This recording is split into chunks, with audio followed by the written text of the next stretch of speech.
Good evening everyone. जैसा कि आप जानते हैं हमारे अप्लाइड मैथमेटिक्स का एग्जाम आने वाला है एंड मैंने आपको इतना कंटेंट प्रोवाइड कर दिया है कि आप उस कंटेंट को पढ़ करके अपने 30+ मार्क्स इजीली ला सकते हैं, राइट। बट अगर आपको अपने एग्जाम में 35+ मार्क्स लाने हैं तो उसके लिए मैंने आपको सैंपल पेपर सजेस्ट किया था अरिहंत पब्लिकेशन का अप्लाइड मैथमेटिक्स का, और आप में से बहुत से स्टूडेंट ने हमारी बात को मान करके सैंपल पेपर को किया भी है। बट हमारे पास कुछ कुछ कमेंट्स आ रहे हैं कि सर हमें सैंपल पेपर के कुछ कुछ क्वेश्चन में डाउट है, तो आज की वीडियो में मैं आपको उन डाउट्स को सोल्व करवाऊंगा। मुझे जो लगेगा कि भाई ये वाला क्वेश्चन थोड़ा सा ट्रिकी है, थोड़ा सा लैंग्वेज के साथ खेला गया है, तो वो सभी टाइप के क्वेश्चन जो बनेंगे मैं आपको आज इस एक वीडियो में करवा दूंगा। सो गाइस, क्या आप सब तैयार हैं? आज एक वीडियो में हम आपको क्लास 12th अप्लाइड मैथमेटिक्स के अरिहंत पब्लिकेशन का कंप्लीट सैंपल पेपर करवाएंगे, जो क्वेश्चंस हो सकता है आपके लिए ट्रिकी हो। तो आइए जल्दी से वीडियो को स्टार्ट करते हैं एंड पहला क्वेश्चन आपकी स्क्रीन पे ये रहा। देखिए गाइस, एकदम सिंपल सा क्वेश्चन है। टू डिफरेंट पॉजिटिव नंबर्स के बारे में बात हो रही है। पहला पॉजिटिव नंबर x है और दूसरा पॉजिटिव नंबर y है, और जो आप इनके ऑप्शन देख रहे हैं तो उन ऑप्शन को देख करके डेफिनेटली पता लगता है कि अपने को क्लास 11th कंसेप्ट का अर्थमेटिक मीन और ज्योमेट्रिक मीन यूज करना है। अर्थमेटिक मीन होता है x प्लस वाई अपॉन 2 और ज्योमेट्रिक मीन होता है रूट ऑफ एक्स वाई। तो इन दोनों कंसेप्ट का यूज करके हमारे इस क्वेश्चन का आंसर होगा। कैसे होगा ध्यान से देखिए। हमने यहाँ पे लिखा भाई अर्थमेटिक मीन, अपने एग्जाम में ना आप इसको फटाफट लिख देना, ठीक है। Arithmetic mean of x y होता है x plus y upon 2 and geometric mean of x y होता है, बताओ क्या? Very very good, root of x y. एक बहुत ही प्यारा सा रिलेशन होता है कि जो am है ना वो greater than equal to gm होता है।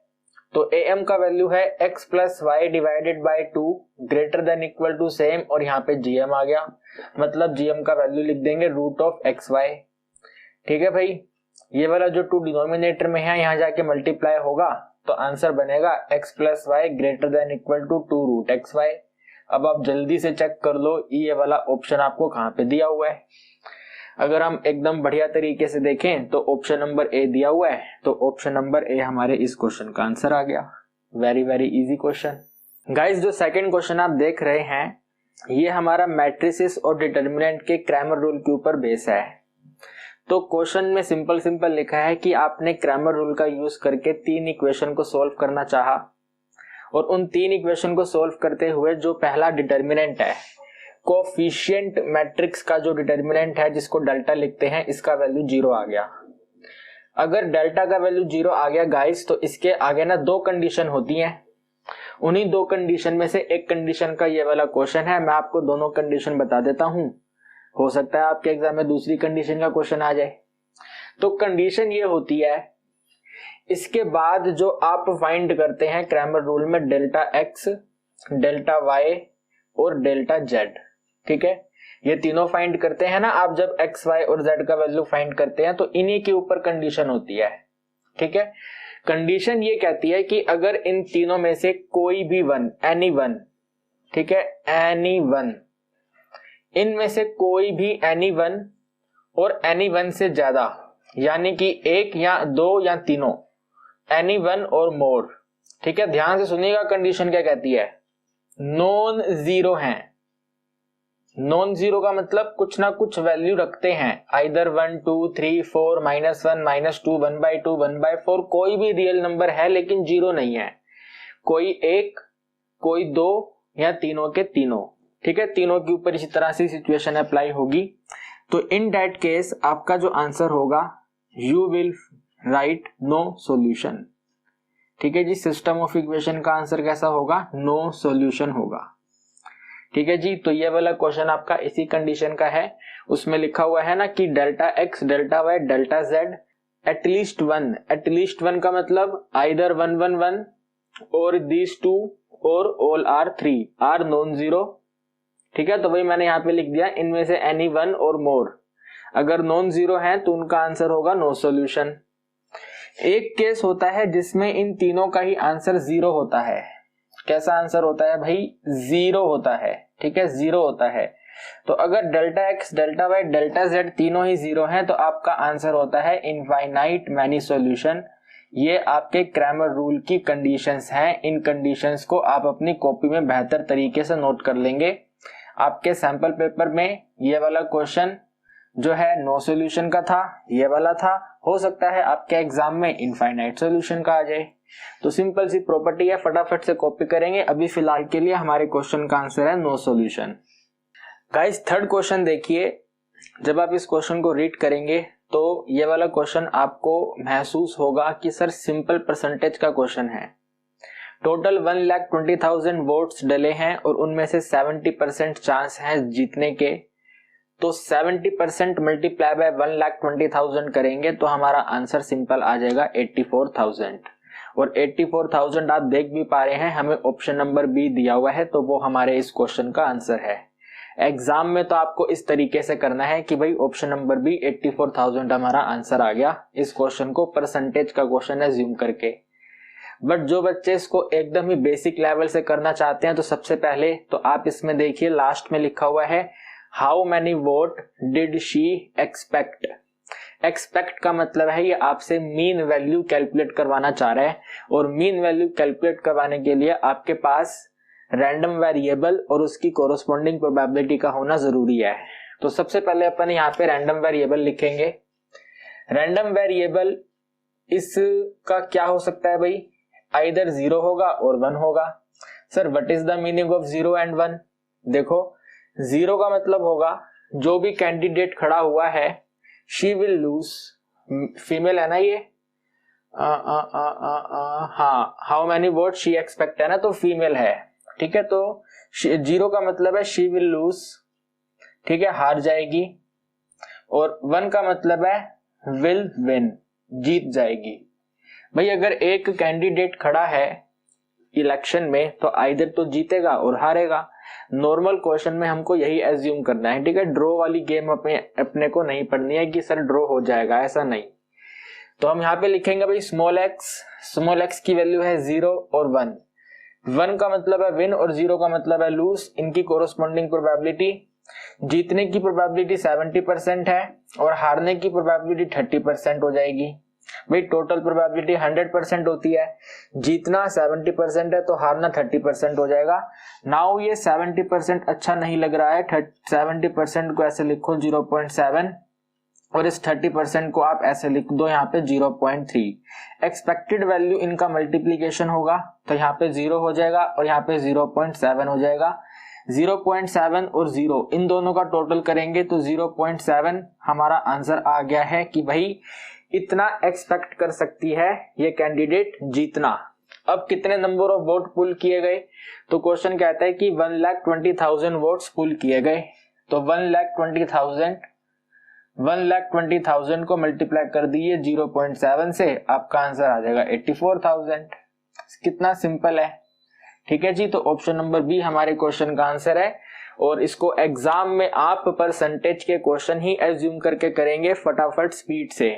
ठीक है, 1,20,000 का 70% फटाफट 84,000 ऑप्शन बी पे टिक कर देंगे।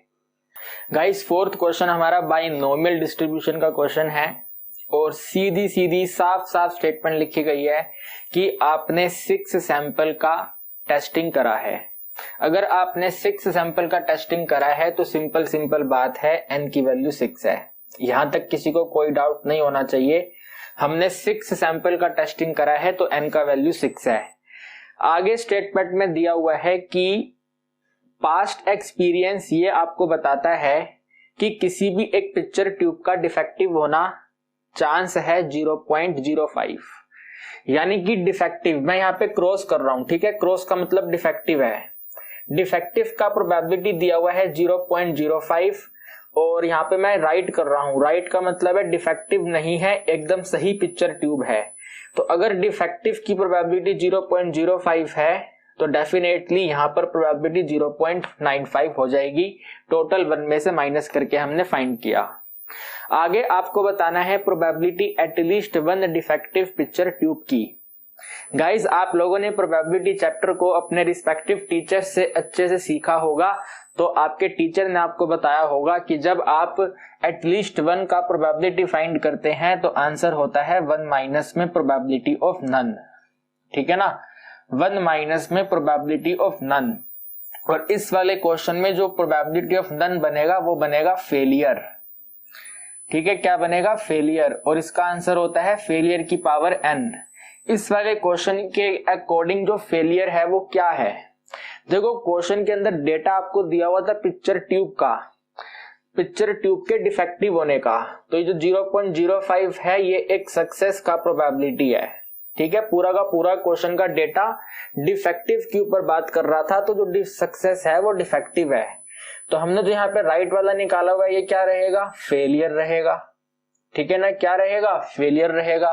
तो फेलियर का प्रोबेबिलिटी 0.95 है, यहाँ पे लिख देंगे 0.95 और इसकी पावर n की वैल्यू क्वेश्चन में स्टार्टिंग में दी हुई थी 6। आंसर होगा, आपको विजिबल है ना, यहाँ पर इधर लिख दूं 1 माइनस 95/100 आएगा ये वाला। माइंड कैलकुलेशन करनी है गाइस। अब आप एग्जाम के टाइम पे खड़े हो, अभी आप चाह रहे हो कि मैं आपको हर एक चीज लिख के दिखाऊं, तो पॉसिबल नहीं है। क्वेश्चन को फटाफट उड़ाना है हमको। तो 95/100 आएगा, 5 की टेबल पे कट कर दो 19/20 आ जाएगा। कितना आ जाएगा? 19/20 और पावर आएगी 6। चेक कर लो, ऑप्शन नंबर बी दिया हुआ है, यह हमारा आंसर आ गया।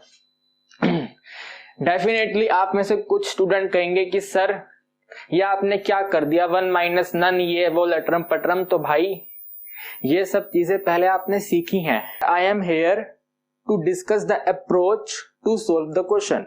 तो this is the correct approach to solve the question.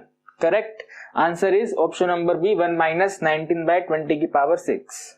देखिए गाइस, 5th क्वेश्चन हमारा रेसिस और गेम का क्वेश्चन है और ये वाला क्वेश्चन सेक्शन बी में सबसे पहला क्वेश्चन है।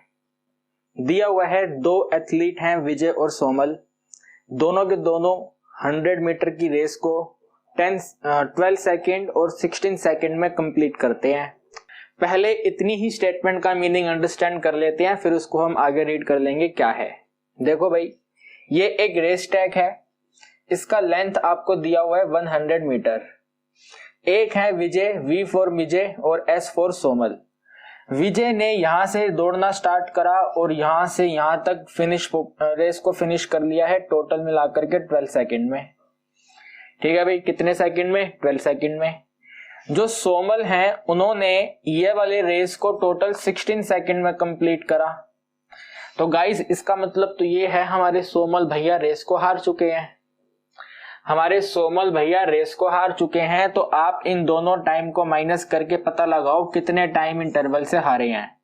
तो 16 में से 12 माइनस करेंगे तो 4 सेकंड आ जाएगा कि हमारे सोमल भैया 4 सेकंड से इस रेस को हार गए।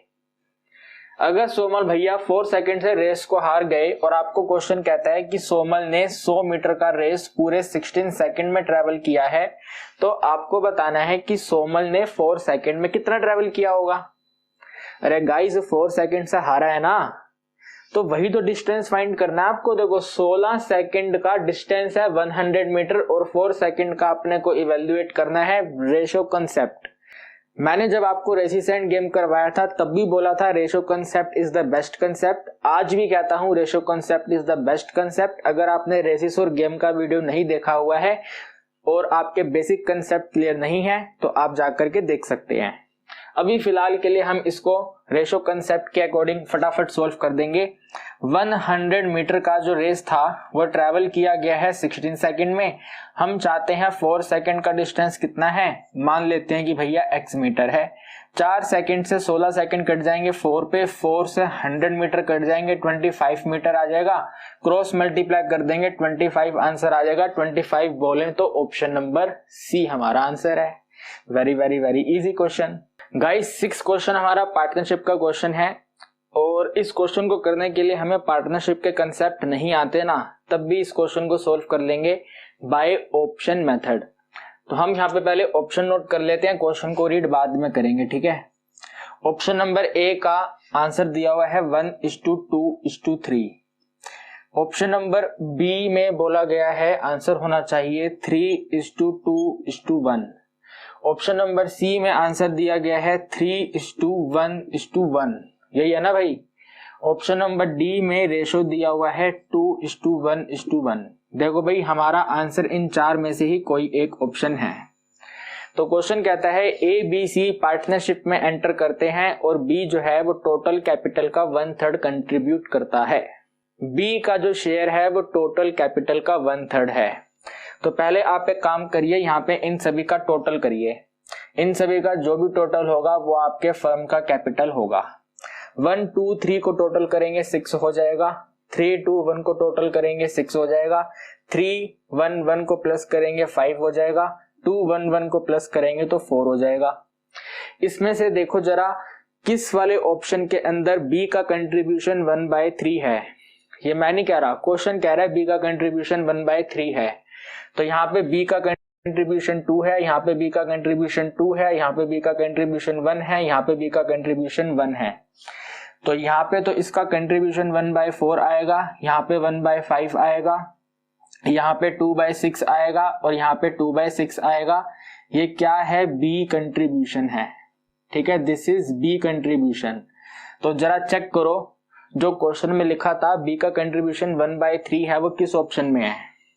भाई एक तो इस वाले ऑप्शन में है, एक इस वाले ऑप्शन में है, यानी कि ये वाली दोनों चीजें गलत हैं, ये वाले दोनों ऑप्शन हमारे गलत हैं। ए और बी में से हमारे क्वेश्चन का कोई एक आंसर है। आगे पढ़ते हैं। सेकंड स्टेटमेंट में साफ साफ लिखा हुआ है कि जो ए का कंट्रीब्यूशन है वो बी और सी के कंट्रीब्यूशन का टोटल है। जो ए का कंट्रीब्यूशन है वो बी और सी के कंट्रीब्यूशन का टोटल है। तो यहाँ पे ए का कंट्रीब्यूशन 1 है और अगर हम इन दोनों के कंट्रीब्यूशन को ऐड करेंगे तो 5 आएगा। क्या 1 = 5 होता है? नहीं होता है। यहाँ पे ए का कंट्रीब्यूशन 3 है और इन दोनों का कंट्रीब्यूशन ऐड करने पे 3 हो जाएगा। क्या 3 = 3 है? 100% है। ऑप्शन नंबर बी हमारा आंसर आ गया। So this is the correct approach to solve this question. Option number B is our answer. देखिए गाइस, क्वेश्चन नंबर 7 भी वेरी इजी क्वेश्चन है। आप इस क्वेश्चन की सेकंड स्टेटमेंट को रीड करो, वहां पे लिखा हुआ है डिस्ट्रीब्यूटेड नॉर्मली। भाई नॉर्मली डिस्ट्रीब्यूटेड का मतलब है ये नॉर्मल डिस्ट्रीब्यूशन का क्वेश्चन है और नॉर्मल डिस्ट्रीब्यूशन के क्वेश्चन के लिए आपको मीन वैल्यू दिया हुआ है और स्टैंडर्ड डेविएशन वैल्यू दिया हुआ है। तो पहले इन दोनों वैल्यू को नोट कर लेते हैं। ठीक है, मीन वैल्यू दिया हुआ है यानी कि म्यू दिया हुआ है आपको, और स्टैंडर्ड डेविएशन दिया हुआ है यानी कि इस तरह का सिग्मा साइन आपको दिया हुआ है।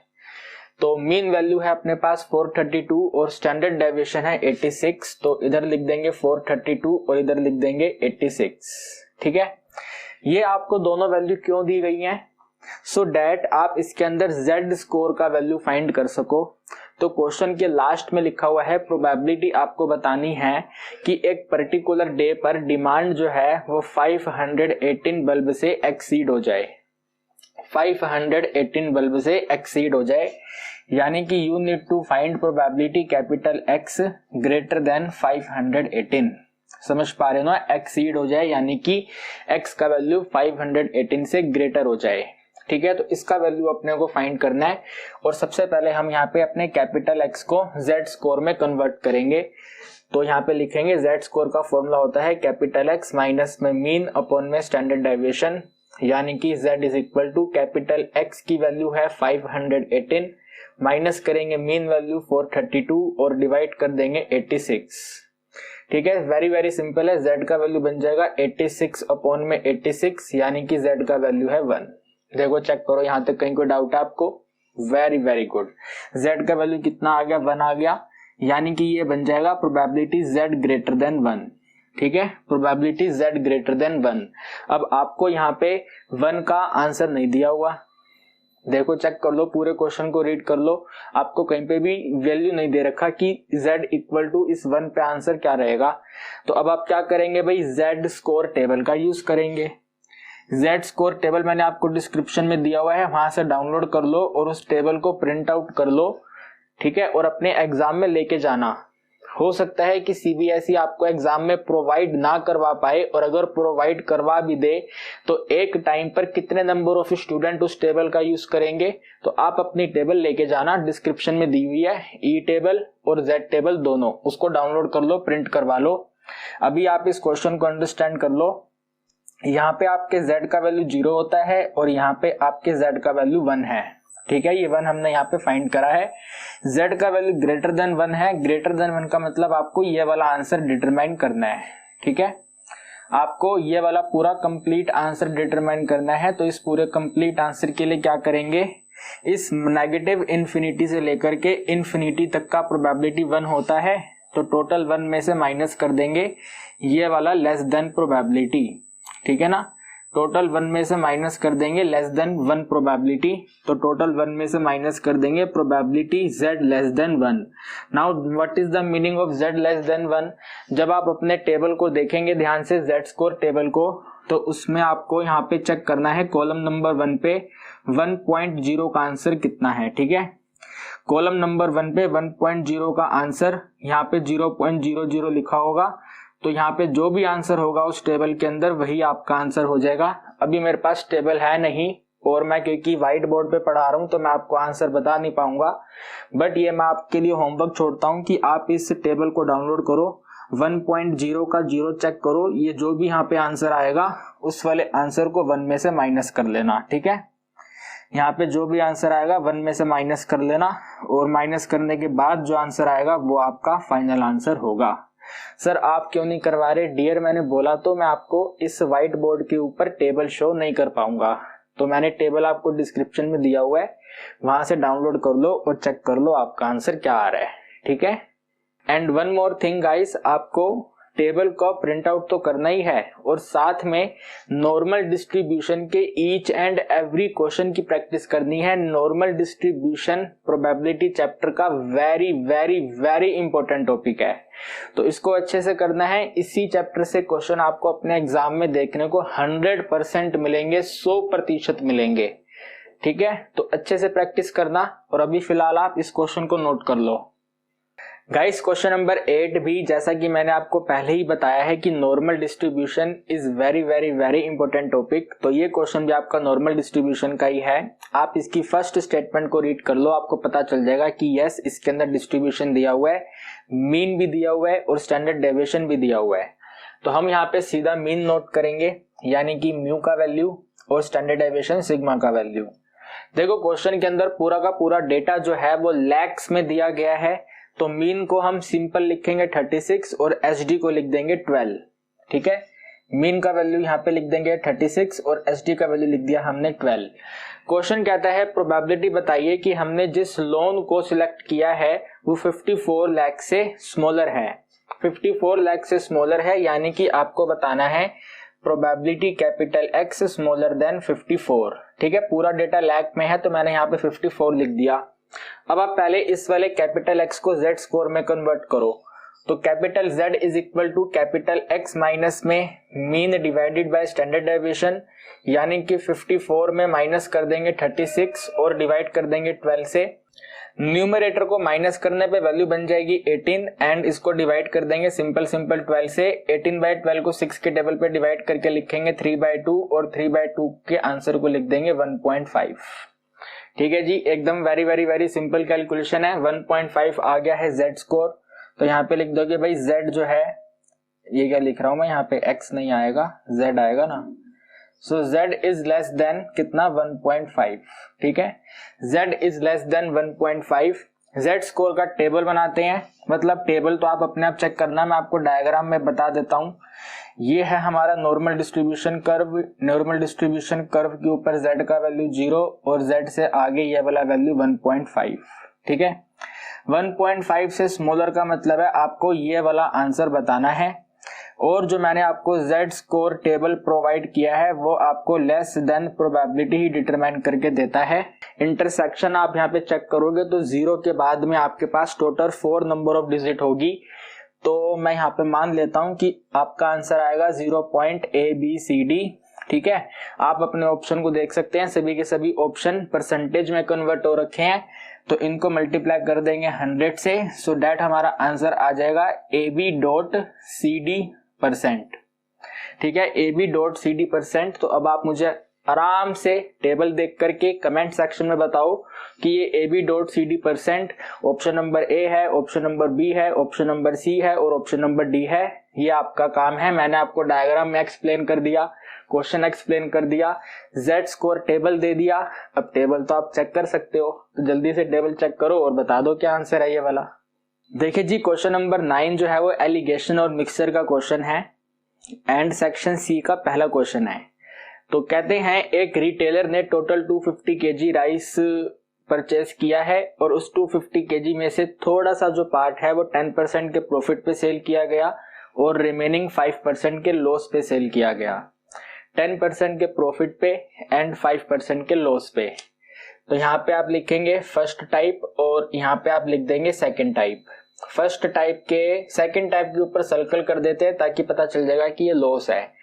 तो फर्स्ट वाले टाइप को आपने 10% के प्रॉफिट पे बेचा है और सेकंड वाले को आपने 8% था 5% था 5% है 5% के लॉस पे सेल किया है। नाउ बहुत सारे बच्चे यहाँ पे मिस्टेक कर देते हैं, लॉस का मतलब मैथमेटिकल भाषा में नेगेटिव नंबर होता है, तो यहाँ पे आप लिखोगे -5। ठीक है, नाउ हमने इन दोनों को कंबाइन करा, कंबाइन करने का मतलब है यहाँ पे आपका ओवरऑल प्रॉफिट और लॉस आया होगा। तो क्वेश्चन कहते हैं कि जो ओवरऑल प्रॉफिट और लॉस है वो 7% है। देखो चेक करो, सेकंड स्टेटमेंट रीड करो, profit made by the retailer in whole transaction, यानी कि इन दोनों को जब हमने मर्ज किया तो पता चला 7% का प्रॉफिट है, तो यहाँ पे लिख देंगे 7%। क्वेश्चन को आगे बाद में रीड करेंगे, पहले एलिगेशन अप्लाई करेंगे, बिग वैल्यू में से स्मॉल वैल्यू को माइनस करेंगे, बिग वैल्यू में से स्मॉल वैल्यू को माइनस करेंगे, 10 में 7 माइनस करेंगे 3% आ जाएगा और 7 में 5 माइनस करेंगे, 7 में माइनस करना है -5, टोटल वैल्यू प्लस हो जाएगी 12 हो जाएगी। ठीक है, यहाँ पे परसेंट रिमूव करा, 3 के टेबल पे 12 को कैंसिल करा तो 4:1 आ गया। ठीक है, रेशो आ गया 4:1। अब आप देखो, आपको लास्ट में क्वेश्चन क्या कह रहा है, आपको बताना है quantity of rice sold at 10% profit. 10% profit यानी कि ये वाला आंसर। ठीक है, ये वाला आंसर आपको बताना है और ये वाला जो आंसर है 10% का क्वांटिटी जो है ये 4 रिप्रेजेंट कर रहा है और हमें क्वेश्चन में टोटल 250 केजी क्वांटिटी दे रखी है, तो 250 केजी का मल्टीप्लाई करेंगे 4 और इन दोनों का टोटल कर देंगे 5। तो 5 के टेबल पे ये कैंसिल करा हमने, 50 आ गया, 50 को 4 से मल्टीप्लाई करा तो 200 केजी हमारा आंसर आ गया। ठीक है जी, 200 केजी हमारा आंसर आ गया। 200 केजी बोले तो ऑप्शन नंबर ए हमारा आंसर है। अब देखो, सीबीएसई ने अगर ये वाला क्वेश्चन हमारे सैंपल पेपर में डाला था तो हो सकता है आपके एग्जाम में ये वाला क्वेश्चन, जैसे यहाँ पे एक लॉस वाला था तो आपके एग्जाम में प्रॉफिट वाला आए। तो अगर क्वेश्चन प्रॉफिट वाला आएगा तो यहाँ पे आप माइनस साइन अप्लाई नहीं करोगे, बाकी क्वेश्चन एकदम सेम टू सेम सोल्व हो जाएगा। सो इजी क्वेश्चन था, वेरी वेरी गुड। देखिए गाइस, क्वेश्चन नंबर 10 दोबारा से प्रोबेबिलिटी चैप्टर का नॉर्मल डिस्ट्रीब्यूशन का ही क्वेश्चन है। क्वेश्चन को ध्यान से रीड करो, आपको पहली ही स्टेटमेंट में नजर आ जाएगा नॉर्मल डिस्ट्रीब्यूटेड, साथ में मीन भी दिया हुआ है, एसडी भी दिया हुआ है। तो नोट करेंगे, मीन है 20 और एसडी है 4। मीन का मतलब है म्यू, तो म्यू का वैल्यू दिया हुआ है 2020 और एसडी का वैल्यू दिया हुआ है 4। इन दोनों का यूनिट भी सेम है, ये भी इंपॉर्टेंट है गाइस, अगर यूनिट सेम नहीं होगा तो हमें एग्जाम में यूनिट को सेम करना पड़ेगा पहले। तो आगे लिखा हुआ है, what is the probability that the height of A plant chosen random lie between 10 and 30। इसके अंदर x की दो वैल्यू दे रखी है, बिटवीन का क्वेश्चन है ये, ठीक है ना। 10 सेंटीमीटर और 30 सेंटीमीटर के मिड का वैल्यू आपको बताना है। तो यहाँ पे 10 आ गया, लेसर देन x आ गया और लेसर देन 30 आ गया। फटाफट स्पीड से 10 और 30 का z स्कोर फाइंड करेंगे। तो यहाँ पे ऐसे करके 2 पार्ट्स में इसको डिवाइड कर लेते हैं। पहले 10 का इवेल्युएट कर लेते हैं, तो 10 माइनस में 20 divided by 4 which is equal to -10/4 और -10/4 का मतलब है माइनस में 2.5 और एक 30 है तो यहाँ पे लिख देंगे 30 माइनस में 20 डिवाइडेड बाय 4 यानी कि पॉजिटिव 10/4 और पॉजिटिव 10/4 का मतलब है 2.5। तो आप यहाँ पे लिखोगे probability -2.5 less than x, sorry x नहीं, यहाँ पे जेड स्कोर आएगा अब, लेस देन जेड स्कोर और लेस देन 2.5। ठीक है जी। इसका डायग्राम बनाएंगे तो इस तरह से इसका डायग्राम आ जाएगा। सर डायग्राम इंपॉर्टेंट है, जिस बच्चे ने जेड स्कोर की प्रॉपर्टीज को रटा हुआ है उसके लिए इंपॉर्टेंट नहीं है, जिसने सीखा है चीजों को उसके लिए इंपॉर्टेंट है। तो भाई यहाँ पर तो आएगा z इक्वल टू 0, यहाँ पे नेगेटिव वैल्यू आएगी -2.5 और यहाँ पे पॉजिटिव वैल्यू आएगी 2.5। ठीक है, इस तरह से आएगा और आपको ये वाला प्रोबेबिलिटी बताना है। ठीक है, you need to determine this probability. ठीक है, ये वाला प्रोबेबिलिटी आपको फाइंड करना है क्या होगा। तो मैंने जो आपको टेबल दिया है उस टेबल में नेगेटिव जेड स्कोर की वैल्यू अलग है और पॉजिटिव जेड स्कोर की वैल्यू अलग है। नेगेटिव जेड स्कोर कैसे पता चलेगा, टेबल को ओपन करो, वहां पे नेगेटिव वैल्यू लिखी होगी कॉलम नंबर 1 पे और पॉजिटिव के अंदर प्लस की वैल्यू लिखी होगी। ठीक है, तो कैसे करेंगे भाई, लेफ्ट हैंड साइड से लेकर के 2.5 तक के एरिया में से लेफ्ट हैंड साइड से ही नेगेटिव 2.5 के एरिया को माइनस कर देंगे। यानी कि मैं कहना चाह रहा हूं कैपिटल F 2.5 में से माइनस कर दीजिए कैपिटल F नेगेटिव 2.5 को। ठीक है, इन दोनों का वैल्यू टेबल में से चेक करो। जो पॉजिटिव टेबल में देखोगे तो यहाँ पे लिख देना, नेगेटिव टेबल में चेक करोगे यहाँ पे नोट कर देना, दोनों को माइनस करोगे तो मुझे बता देना इसका आंसर क्या है। ठीक है, इसका आंसर 0.ABCD कुछ बनेगा, इसका आंसर भी 0.EFDC बनेगा, दोनों को माइनस करके मान लेते हैं 0.XYZ और आएगा। तो ये आप मुझे बता देना कमेंट सेक्शन में माइनस करके वैल्यू कितनी आ रही है। गाइस प्लीज टेबल को डाउनलोड कर लो और टेबल में से चेक कर लो। एग्जाम में टेबल को आपको ही चेक करना होगा, वहां पे मैं आपकी हेल्प नहीं करूंगा। और जैसा कि आप देख पा रहे हैं क्वेश्चन में आपको इनकी वैल्यू नहीं दी हुई, तो उस केस के अंदर टेबल का यूज करना ही करना पड़ेगा। ठीक है, वैल्यूज को रटना नहीं है, वैल्यूज को क्रैम नहीं करना, टेबल अपने साथ एग्जाम में लेके जानी है। अगर आपके सीबीएसई ऑफिसर्स ने बोला कि बेटा आप टेबल लेके जा सकते हो तो वेरी गुड, अगर नहीं ले जा सकते तो अपने पेरेंट्स को टेबल वापस कर देना, कौन सी टेंशन वाली बात है। टेबल को डाउनलोड कर लो, प्रिंट आउट कर लो और अभी के लिए इस क्वेश्चन का आंसर कंप्लीट कर लो क्या है। ठीक है, देखिए क्वेश्चन नंबर 11 हमने डेरिवेटिव चैप्टर का लिया है। आपको सिंपल सी इस इक्वेशन का डेरिवेटिव करना है। डेरिवेटिव को y डिवाइडेड बाय x से मल्टीप्लाई करना है और देखना है कि आपके ऑप्शन के अकॉर्डिंग फाइनल आंसर क्या रहेगा। सो गाइस क्या करेंगे, पावर रूल अप्लाई करेंगे, डेरिवेटिव स्टार्ट करेंगे। x स्क्वायर का डेरिवेटिव 2x हो जाएगा, डिवाइड में a स्क्वायर सेम रहेगा। y स्क्वायर का डेरिवेटिव 2y हो जाएगा, डिवाइड में b स्क्वायर सेम रहेगा। एंड हमने y की पावर 2 को पावर रूल अप्लाई करा है तो y का डेरिवेटिव x के रिस्पेक्ट पे किया जाएगा, सो मल्टीप्लाई हो जाएगा dy डिवाइडेड बाय dx और 1 का डेरिवेटिव 0। ये एक पॉजिटिव क्वांटिटी है, अपोजिट साइड जाएगी नेगेटिव हो जाएगी, तो it is negative 2x divided by a square और ये सेम रहेगा यहाँ पे 2y divided by b square multiply dy divided by dx। इससे इजी क्वेश्चन कुछ हो ही नहीं सकता। 2 से 2 हमने कैंसिल करा। गाइस आप ध्यान से देखो, dy बाय dx के साथ में आपको y बाय x चाहिए, तो y तो ये रहा। देखो क्वेश्चन रीड करो, dy बाय dx के बराबर में y डिवाइडेड बाय x है, तो y तो ये रहा। इस वाले x को यहां से यहां कॉपी कर लो, so y divided by x multiply dy upon में dx।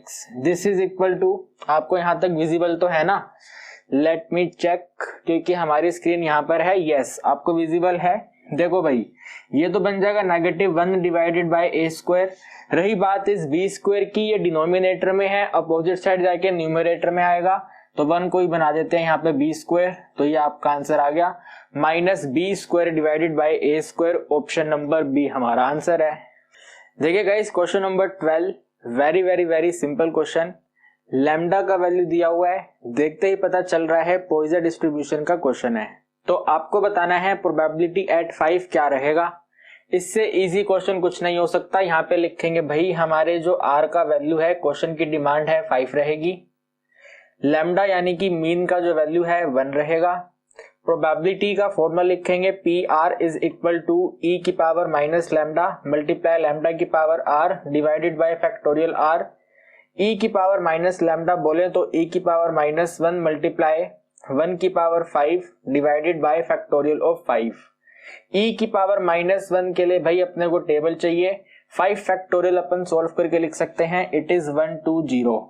तो गाइस ई की पावर माइनस 1 क्वेश्चन में कहीं दिया नहीं हुआ है और आपके जो सारे ऑप्शन है वो भी पूरे प्रॉपर इंटीजर में है, यानी कि अपने को इसे डिवाइड करना पड़ेगा। डिवाइड तभी हो पाएगा जब हमें ये वाला वैल्यू पता होगा। तो अगर अपने को ये वैल्यू नहीं पता तो हम इस क्वेश्चन को सोल्व नहीं कर सकते। सो गाइस इसलिए मैं आपको बार बार कह रहा हूं कि टेबल का प्रिंट आउट करवा लो, डिस्क्रिप्शन में लिंक दिया हुआ है, ठीक है। टेलीग्राम का लिंक है, टेलीग्राम पे जाकर के टेबल को डाउनलोड कर लो और वापस से वीडियो पे आ जाओ। इसके आगे की कहानी आप अपने आप करना। ई की पावर माइनस 1 जो भी रहेगी यहाँ पे पुट कर देना एंड इसको डिवाइड कर देना 120 से। ये जो 120 है ये एक नॉन टर्मिनेटिंग नंबर जनरेट करेगा, तो अप्रोक्सीमेट आंसर आपका आएगा, ठीक है। अप्रोक्सीमेट देख लेना option A B C D में से क्या आ रहा है और फिर आप मुझे बता देना कमेंट सेक्शन में कि इसका करेक्ट आंसर क्या आया था।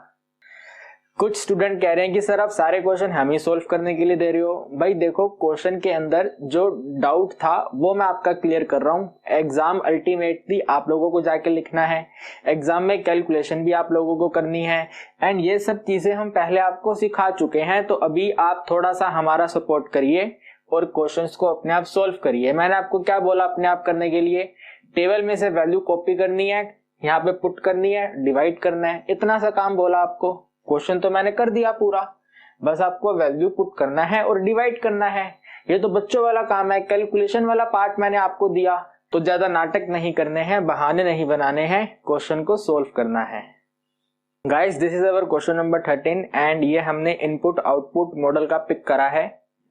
आपको क्वेश्चन कहता है demand matrix which is consistent to technology matrix A दिया हुआ है and the output matrix X दिया हुआ है। तो डिमांड मैट्रिक्स आपको फाइंड करना है।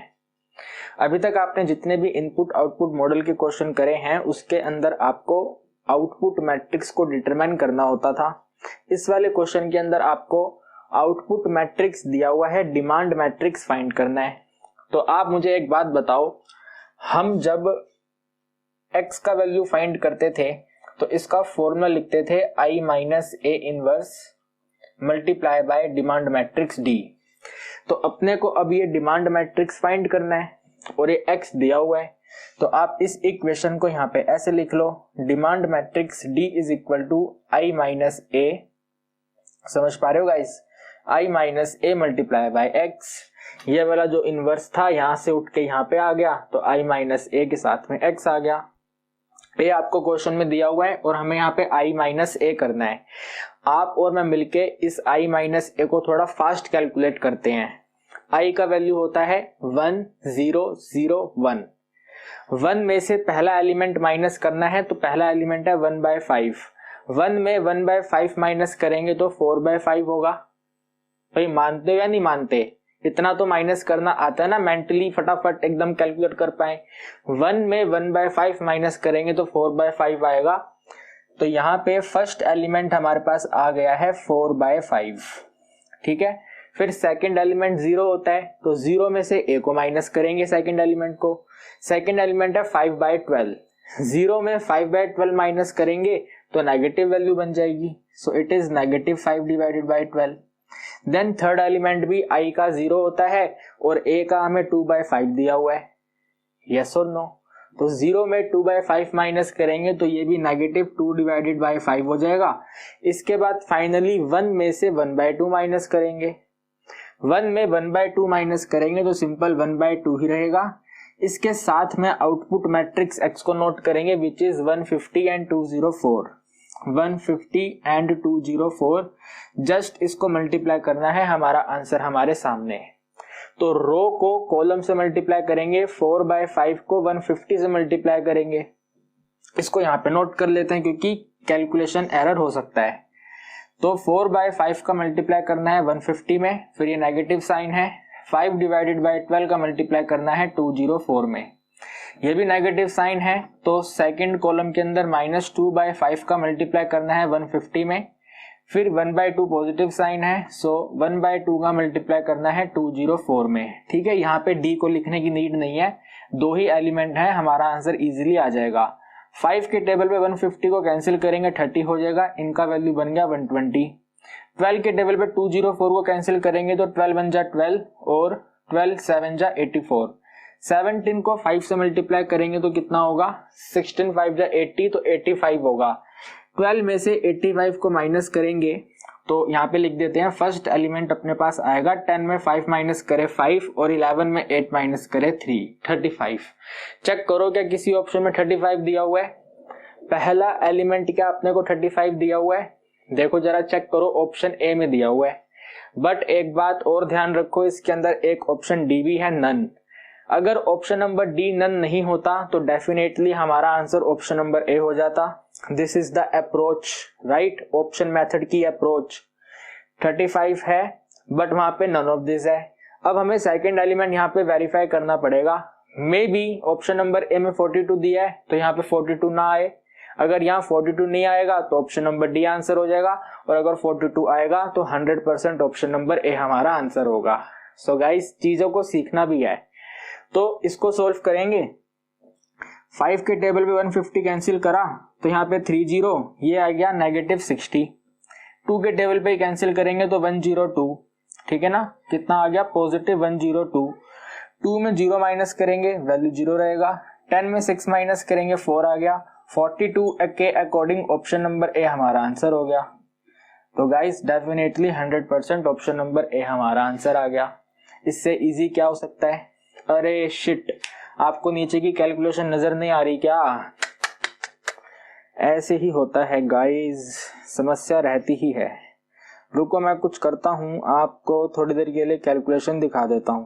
ठीक है, देखो ये थी कैलकुलेशन हमारी, ऑप्शन नंबर ए हमारा आंसर है। ठीक है गाइस, देखिए क्वेश्चन नंबर 13 के अंदर प्राइस रिलेटिव मेथड का यूज करते हुए अपने को x का वैल्यू बताना है, क्या रहेगा। इससे आसान क्वेश्चन क्या होगा, आपको P1/P0 × 100 का टोटल ये दिया हुआ, n का वैल्यू दिया हुआ है। प्राइस रिलेटिव से प्राइस इंडेक्स फाइंड होगा, प्राइस इंडेक्स दिया हुआ है आपको 130। तो इससे इजी क्वेश्चन कुछ है ही नहीं गाइस। फटाफट स्पीड से यहाँ पे फॉर्मूला लिखेंगे अकॉर्डिंग टू क्वेश्चन।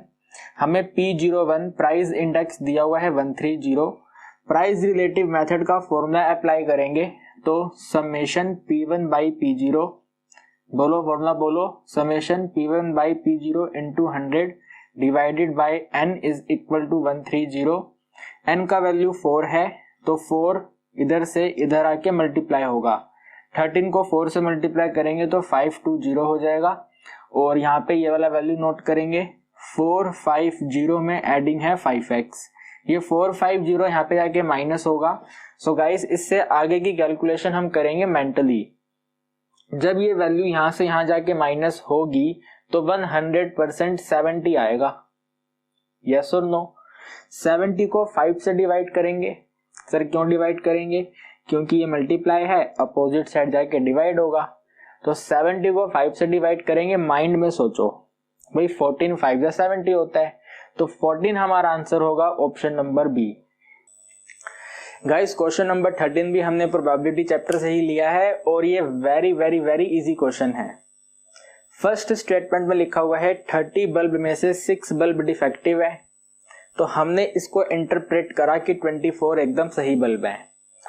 आगे लिखा गया है हमने 3 बल्ब ड्रॉ करे हैं, अपन ने 3 बल्ब ड्रॉ करे हैं विद रिप्लेसमेंट। विद रिप्लेसमेंट बहुत ही शानदार वर्ड होता है गाइस। विद रिप्लेसमेंट का मतलब है ये एक बाइनोमियल डिस्ट्रीब्यूशन का क्वेश्चन है। तो आगे आपको बताना है कि डिफेक्टिव बल्ब का मीन कितना होगा, राइट। अगर रैंडम वेरिएबल हमारा डिफेक्टिविटी है, डिफेक्टिव बल्ब को ड्रॉ करना है, तो इस डिस्ट्रीब्यूशन का मीन कितना होगा। तो गाइज हम तो जानते ही हैं भाई, बाइनोमियल डिस्ट्रीब्यूशन का जो मीन होता है वो n × p होता है। ठीक है, n यानी कि आपने कितनी बार एक्सपेरिमेंट को परफॉर्म करा। तो गाइज आपने 3 बल्ब को ड्रॉ करा है। कितने बल्ब को ड्रॉ करा? 3 बल्ब को ड्रॉ करा आपने, यानी कि आपने एक्सपेरिमेंट 3 बार परफॉर्म करा। 3 बल्ब ड्रॉ करे, 3 बार परफॉर्म करा, n का वैल्यू 3 है। इसके साथ में जो P है वो सक्सेस होता है। सक्सेस इस क्वेश्चन के अकॉर्डिंग डिफेक्टिविटी बल्ब का होना है। तो क्वेश्चन की स्टार्टिंग में लिखा था कि भाई 30 बल्ब में से 6 डिफेक्टिव है। अगर 6 डिफेक्टिव है 30 में से तो वही उसका प्रोबेबिलिटी है। तो यहाँ पे लिख देंगे 6 डिवाइडेड बाय 30, इसको सोल्व कर लेंगे। 3 के टेबल पे 30 को कैंसिल करेंगे 10 आ जाएगा। 6 डिवाइडेड बाय 10 को सोल्व करेंगे तो 3 डिवाइडेड बाय 5 हमारा आंसर होगा। 3 बाय 5 बोले तो ऑप्शन नंबर सी हमारा आंसर है। Very very very simple question. देखिए क्वेश्चन नंबर 14 भी हमारा प्रोबेबिलिटी चैप्टर का ही है और पॉइजन डिस्ट्रीब्यूशन का क्वेश्चन है। और इस बार आपको टेबल का यूज नहीं करना पड़ेगा, इसके अंदर वैल्यू अपने को दे रखी है। तो फर्स्ट स्टेटमेंट में लिखा हुआ है एक इंडिविजुअल एक सीरम की वजह से बैड रिएक्शन से सफर करेगा, उसका प्रोबेबिलिटी है 0.002। प्रोबेबिलिटी का मतलब है अपने को ये P का वैल्यू दिया हुआ है, तो यहाँ पे लिख देंगे भाई P का वैल्यू दिया हुआ है 0.002। इसके बाद क्वेश्चन में आगे बोला गया है कि हमने 1000 इंडिविजुअल की टेस्टिंग करी, तो उन 1000 इंडिविजुअल में से एग्जैक्टली 2 इंडिविजुअल को ये रिएक्शन हुआ था, इसका प्रोबेबिलिटी आप बताइए। तो एग्जैक्टली 2 को ये रिएक्शन हुआ था, यानी कि हमारे R का वैल्यू 2 है, ठीक है ना, R का वैल्यू 2 है। और हमने टेस्टिंग 1000 इंडिविजुअल पे किया था, तो हमारे N का वैल्यू 1000 है। सबसे पहले N को P से मल्टीप्लाई करके हम मीन का वैल्यू फाइंड करेंगे, जिसको आप M से भी डिनोट कर सकते हो, लैम्डा से भी डिनोट कर सकते हो। तो 0 मल्टीप्लाई 002 का मल्टीप्लीकेशन करना है 1000 से, तो आपका आंसर आ जाएगा 2। ठीक है जी। इसके बाद फॉर्मूला अप्लाई करेंगे, probability at R is equal to E की power minus lambda multiply lambda की power R divided by factorial of R। R की जगह पे वैल्यू पुट करनी है 2, so this is equal to E की पावर माइनस 2 मल्टीप्लाई 2 की power, sorry lambda कितना है 2 है ना, हाँ ठीक है, और R का वैल्यू भी 2 है, 2 की power 2 divided by factorial of 2। Now guys आपको E की पावर माइनस 2 क्वेश्चन में दी गई है 0 पॉइंट कितनी है ये 0.1353, तो यहाँ पे इसको सेम लिख देंगे 0.1353। नाउ गाइस 2 की पावर 2 4 होता है और 2 का फैक्टोरियल 2 होता है। 4 को 2 से डिवाइड करेंगे तो 2 आंसर आएगा, और इसको 2 से मल्टीप्लाई करेंगे तो 0 कितना हो जाएगा, ये हो जाएगा 27, और यहाँ पे आ जाएगा 2706। चेक करिए किस ऑप्शन में है। Very very good, option number B में दिया हुआ है, तो आंसर आ गया हमारा ऑप्शन नंबर बी। गाइस देखिए क्वेश्चन नंबर 15 हमारा एलिगेशन और मिक्सचर का क्वेश्चन है। क्लियरली लिखा हुआ है एक सॉल्यूशन जिसके अंदर 15% स्पिरिट था, उसको हमने मिक्स किया दूसरे सॉल्यूशन में जिसके अंदर 25% स्पिरिट है। दोनों को मिक्स करने के बाद जब इनका कंसेंट्रेशन फाइंड किया गया तो पता चला कि ओवरऑल 21% स्पिरिट हो चुका है। तो अपने को बताना है कि हमने 15% की स्पिरिट वाले सॉल्यूशन को 25% की स्पिरिट वाले सॉल्यूशन में किस रेशो में मिक्स किया था। Very very very easy question है। यहाँ पे लिखेंगे 15%, सारा डेटा परसेंट में है तो हम परसेंट को ना लिखें तो भी हमारा आंसर आ जाएगा। तो 15 वाले को और 25 वाले को एक दूसरे में मिक्स करने में पता चला कि 21% स्पिरिट है। बिगर में से स्मॉलर माइनस करेंगे 4 आएगा, बिगर में से स्मॉलर माइनस करेंगे 6 आएगा, 2 के टेबल पे कैंसिल करेंगे 2 और 3 आंसर होगा। 2:3 हमारा आंसर है, ऑप्शन नंबर बी हमारा आंसर है। गाइस क्वेश्चन नंबर 16 भी हमारा प्रोबेबिलिटी चैप्टर का ही है। प्रोबेबिलिटी चैप्टर गाइस 9 मार्क्स का एग्जाम में आएगा, तो इस चैप्टर के क्वेश्चंस को पक्के से करना हमारा रिस्पॉन्सिबिलिटी बनता है। तो क्वेश्चन कहता है कि 2 डिफेक्टिव बल्ब को हमने 7 के साथ मिक्स किया। गाइज आप मुझे बात बताओ, 2 डिफेक्टिव को 7 गुड के साथ मिक्स किया तो टोटल 9 हो गए, यस और नो, टोटल 9 बल्ब हो गए। तो यहाँ पे लिख देते हैं टीबी, टीबी का मतलब है टोटल बल्ब, तो टोटल बल्ब कितने हैं भाई 9 बल्ब है। आगे बोला गया है कि आपने 2 बल्ब को ड्रॉ किया एट रैंडम। मैंने आपको जब प्रोबेबिलिटी पढ़ाया था तो उसमें बताया था कि अगर क्वेश्चन साइलेंट होता है तो उसके अंदर कॉम्बिनेशन प्रोबेबिलिटी अप्लाई होती है, तो ये वाला क्वेश्चन भी कॉम्बिनेशन प्रोबेबिलिटी से सोल्व होगा। आगे बोला गया है कि आपको डिस्ट्रीब्यूशन बनाना है डिफेक्टिव बल्ब का। डिस्ट्रीब्यूशन ऐसे तो बनेगा नहीं, पहले हमें एक इसके अंदर x की न्यूमेरिकल वैल्यू डिसाइड करनी पड़ेगी, रैंडम वेरिएबल डिसाइड करना पड़ेगा ना न्यूमेरिकल वैल्यू कितना है उसका, उसके बाद बताना है मिनिमम प्रोबेबिलिटी क्या है। क्वेश्चन में लिखा है ना the term with minimum probability, तो टर्म इसके अंदर ऐसे दिया हुआ है, टर्म कुछ नहीं है।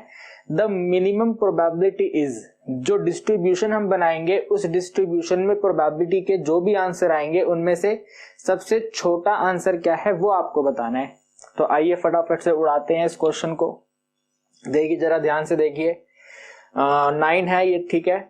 यहाँ पे कैपिटल X का वैल्यू आइदर 0 होगा, 1 होगा और 2 होगा, ठीक है ना। 0 होगा, 1 होगा और 2 होगा। क्योंकि हमारे पास 2 डिफेक्टिव बल्ब हैं तो हम डेफिनेटली 2 डिफेक्टिव बल्ब को पिक कर सकते हैं। कॉम्बिनेशन प्रोबेबिलिटी अप्लाई करनी है। सबसे पहले probability at x equal to 0 का मतलब है एक भी डिफेक्टिव नहीं है। यहाँ पे नोट कर लेते हैं, 7 गुड हैं और 2 डिफेक्टिव हैं। और x इक्वल टू 0 का मतलब है एक भी डिफेक्टिव नहीं है। अगर एक भी डिफेक्टिव नहीं है तो डेफिनेटली वो गुड बल्ब हैं, यानी कि आंसर होगा 7C2 डिवाइडेड बाय टोटल है ये 9 और हमने ड्रॉ करे हैं 2।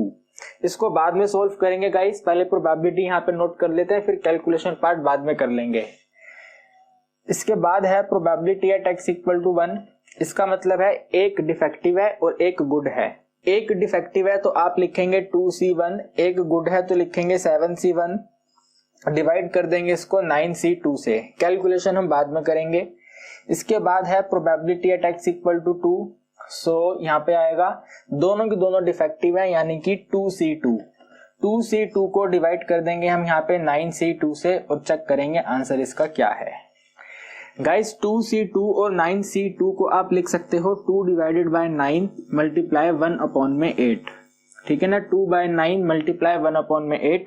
2 के टेबल पे 8 कैंसिल होगा, 4 पे तो आंसर होगा 1 अपॉन में 36, ठीक है। आंसर कितना होगा गाइस, 1 अपॉन में 36। इसके बाद है 2C1। 2C1 का आंसर 2 होता है, फिर है 7 तो आंसर 7 होता है। और 9C2 को सोल्व करेंगे तो यहाँ लिखेंगे 9 multiply by 8 multiply by factorial 7 divided by 2 multiply bye 1 multiply by factorial 7। ये कैंसिल हो गया, 2 के टेबल पे 8 कैंसिल हो गया 4 पे और ये कैंसिल हो गया 2 पे, ठीक है। मतलब यहाँ पे 2 आ गया तो आपका आंसर आया 7 डिवाइडेड बाय 18। कितना आंसर आया गाइस, 7 डिवाइडेड बाय 18। और अगर आप इन दोनों के अंदर कंपेयर करेंगे तो ये वाला अभी मिनिमम है, ठीक है। ये वाला वैल्यू अभी के लिए मिनिमम है, 1/36 अभी हमारा मिनिमम है। ये वाला डिसाइड करेगा कि क्या ये रियलिटी में मिनिमम है या ये वाला मिनिमम है। तो 7C2 और 9C2 का मतलब है 7 अपॉन में 9 मल्टीप्लाई बाय 6 अपॉन में 8। 2 के टेबल पे कैंसिल होते हैं तो 2 3 जा 6 एंड 2 4 जा 8। देखो यहाँ पे डिनोमिनेटर में 36 है, 9 4 जा 36 होता है, सिंपल मल्टीप्लाई कर दो। सो 21 डिवाइडेड बाय 36, 21 बाय 36 और 1 बाय 36 में बताओ मिनिमम क्या होगा। शाबाश, very very good, 1 by 36 minimum होगा। तो ये हमारा आंसर आ गया, ठीक है। 1 बाय 36 बोले तो ऑप्शन नंबर बी हमारा आंसर है। तो ये आपके सैंपल पेपर में एक यूनिक क्वेश्चन था, इसको अच्छी तरह से अंडरस्टैंड करो आप। कहीं डाउट है तो कमेंट सेक्शन में पूछ लो। गाइस क्वेश्चन नंबर 7 हमारा टेंजेंट एंड नॉर्मल का क्वेश्चन है और ये very very very important question है। साफ साफ बोला गया है इक्वेशन ऑफ टेंजेंट बतानी है कर्व के ऊपर। कर्व हम नोट कर लेते हैं, y is equal to x minus 7। एक बार जरा मुझे आप बताओ आगे क्या दिया हुआ है। x माइनस 7 का डिनोमिनेटर क्या है, very very good, x minus 2 और x माइनस 3 है। तो x माइनस 2 और x माइनस 3 है। ये ब्लू कलर आपको विजिबल है अच्छे से, थोड़ा लाइट है ये ब्लू कलर, दूसरा कलर हमें लेना पड़ेगा। चलिए आगे बढ़ेंगे। At the point where it cut x axis, now what is the meaning of it. यहाँ पे इट किसकी बात हो रही है, देखो इक्वेशन ऑफ टेंजेंट बतानी है उस पॉइंट के ऊपर, जिस पॉइंट के ऊपर जो कर्व है, जिस पॉइंट के ऊपर जो कर्व है x एक्सिस को कट करे। अगर कर्व x एक्सिस को कट करती है गाइस तो आप मुझे एक बात बताओ, x एक्सिस के ऊपर y का वैल्यू तो 0 होता है। अरे हाँ या ना, x एक्सिस के ऊपर y का वैल्यू 0 होता है। तो पहले आप यहाँ पे पासिंग पॉइंट को फाइंड करने के लिए y 0 पुट कर दो, ठीक है। y का वैल्यू 0 पुट करेंगे तो ये बनेगा 0 is equal to x minus 7। Denominator तो यहाँ पे आके खत्म हो जाएगा, यानी कि कह सकते हैं x का वैल्यू 7 है। सो गाइज हमें क्वेश्चन के अंदर सबसे पहले पासिंग पॉइंट चेक करना होता है और हमने इस क्वेश्चन के अंदर पासिंग पॉइंट फाइंड कर लिया। x की वैल्यू 7 है, y की वैल्यू 0 है। नाउ अब इस कर्व का डेरिवेटिव करेंगे, स्लोप ऑफ टेंजेंट फाइंड करेंगे, उस स्लोप ऑफ टेंजेंट का यूज करेंगे और इन पासिंग पॉइंट का यूज करेंगे, इक्वेशन आ जाएगी। कितना सिंपल है। तो यहाँ पे हम नोट करेंगे डेरिवेटिव्स का फाइंड करना है। तो जल्दी से आप लोग वीडियो को स्टॉप करें, इसका डेरिवेटिव बताओ मुझे। dy अपॉन में dx कितना होगा। इसका डेरिवेटिव आप लोगों के लिए इजी रहेगा, क्वेश्चन रूल अप्लाई करिए फटाफट, तेजी मुझे बताइए। तो देखिए गाइस, डेफिनेटली आपने क्वेश्चन रूल के अकॉर्डिंग ये वैल्यू तो नोट कर ली होगी। पहले न्यूमरेटर का डेरिवेटिव, ये डैश का मतलब डेरिवेटिव, देन ये डिनोमिनेटर मल्टीप्लाई में रहेगा, फिर नेगेटिव साइन आ गया, डिनोमिनेटर का डेरिवेटिव और न्यूमरेटर मल्टीप्लाई में रहेगा और डिनोमिनेटर का स्क्वायर हो जाएगा। फटाफट स्पीड से इसका डेरिवेटिव करेंगे। तो ध्यान से देखिए, इसका डेरिवेटिव 1 हो जाएगा, 1 को इससे मल्टीप्लाई करेंगे तो वैल्यू सेम रहेगी, x minus 2 multiply x minus 3। यहाँ पे अपने को प्रोडक्ट रूल अप्लाई करना पड़ेगा। तो जब आप इस टाइप के क्वेश्चन में या फिर मैक्सिमम और मिनिमम के क्वेश्चन को सोल्व कर रहे होते हो और वहां पे इस तरह का प्रोडक्ट डेरिवेटिव आता है, तो वहां पे आप प्रोडक्ट डेरिवेटिव लगाने से बचा करो। कैसे बचा जाएगा? बचने के लिए आपको इसको मल्टीप्लाई करना पड़ेगा। तो अगर आप इसको मल्टीप्लाई करोगे तो आपका आंसर आएगा x की पावर 2, यहाँ पे हो जाएगा प्लस में 6 और यहाँ पे हो जाएगा माइनस 5x। x की पावर 2 माइनस 5x प्लस में 6, इस मल्टीप्लीकेशन का डेरिवेटिव करने से बेटर है कि आप इसका डेरिवेटिव कर दो। यकीन मानो क्वेश्चन बहुत ही बढ़िया तरीके से सॉल्व हो जाएगा। तो x स्क्वायर का डेरिवेटिव करेंगे तो ब्रैकेट में यहाँ पे 2x आएगा और 5x का डेरिवेटिव करेंगे 5 होगा। 6 को देखने की नीड नहीं है, साथ में ये मल्टीप्लाई हो जाएगा। देखो कितना आसान हो गया। देखो गाइस, देखो अप्रोच को सीखो आप अपने एग्जाम में कैसे फटाफट चीजों को करना है। और डिनोमिनेटर में ये रहेगा, ये का मतलब है x minus 2 multiply by x minus 3 bracket close whole square. इसको आगे सोल्व करने की भी जरूरत नहीं है, इसी वैल्यू के अंदर आप x की वैल्यू 7 पुट कर दो। ये x की वैल्यू 7 है, यहाँ पे कहीं पे y तो है नहीं, तो सिर्फ x इक्वल टू 7 फटाफट यहाँ पे पुट कर दो।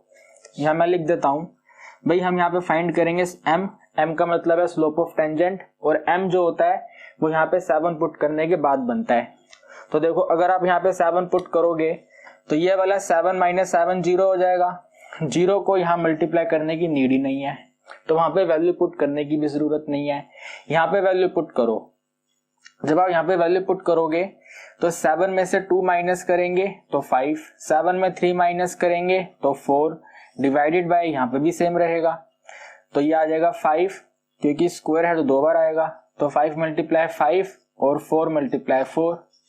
समझ लो ना गाइस बात को। यहाँ पे ये डिग्री 2 थी, डिग्री 2 का मतलब है 2 बार नोट करना है, तो 5 इंटू 5 4 इंटू 4, तो ये 5 कैंसिल हो गया, 4 कैंसिल हो गया, वैल्यू आ गया है 1 अपॉन में 20। वैल्यू कितना आ गया? 1 अपॉन में 20। नाउ स्लोप और पासिंग पॉइंट का यूज करके इक्वेशन फाइंड करेंगे। तो y minus y1 is equal to m multiply x minus x1, ठीक है ना।